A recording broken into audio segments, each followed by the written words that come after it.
I believe happiness is one of the most significant dimensions of the human experience. So, do you want to find out, is there a secret to a happier life? Welcome to Mindset Monday.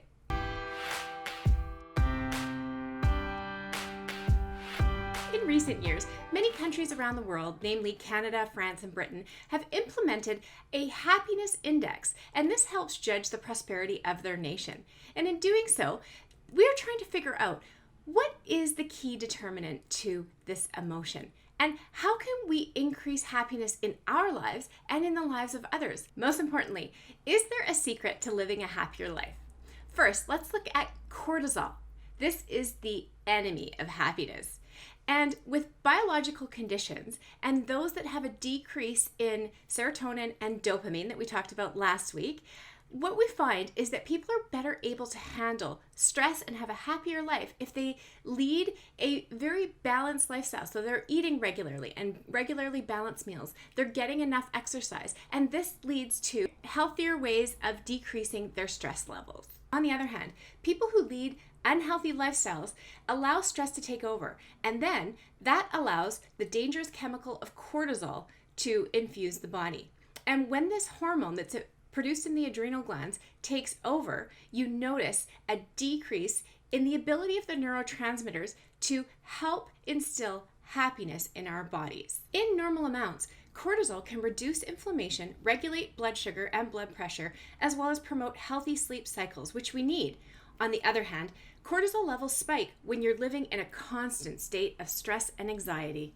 This not only impacts the production of serotonin and dopamine levels, but it also reduces your focus, your productivity, and your memory. And as a result, this can have nefarious repercussions on major organs as well as the immune system, and we don't want this. In simpler terms, dopamine and serotonin make you happy, but you can't experience the positive at all times.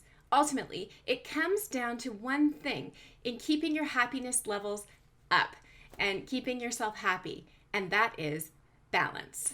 So let's talk about a strategy for balance and happiness. And although we may think that our brains are wired in a predetermined way due to genetics, and while that is true, there's also leading evidence in positive psychology that our mindset matters a great deal to our happiness. Your mindset matters, so shift your thinking.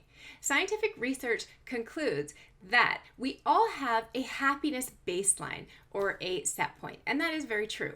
However, when they did research and a study, they found with two extremes, so winning the lottery and having a spinal cord injury, people's baselines, although they were knocked off their baseline, eventually they returned back to something very similar in their happiness level. And it was only because of their thinking and shifting their mindset that they were able to elevate their happiness baseline to a higher set point.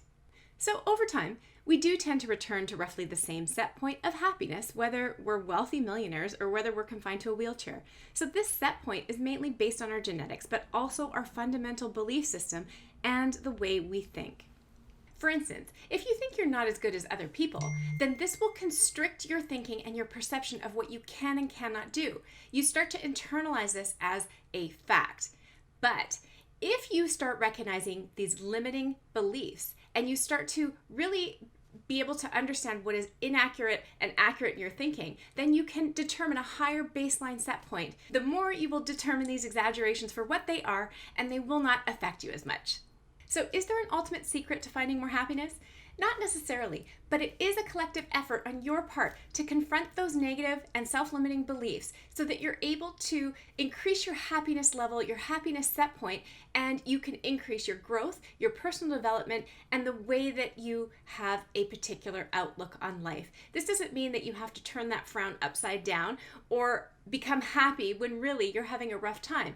It is just understanding your behaviors and the emotions and what works within your body and the science behind it so that you can regulate this better for yourself.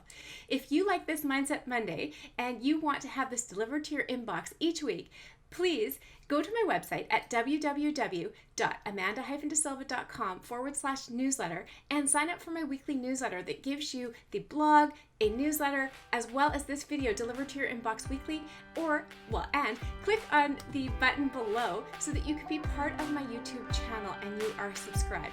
Thanks for sharing this space with me, and I look forward to seeing you next week.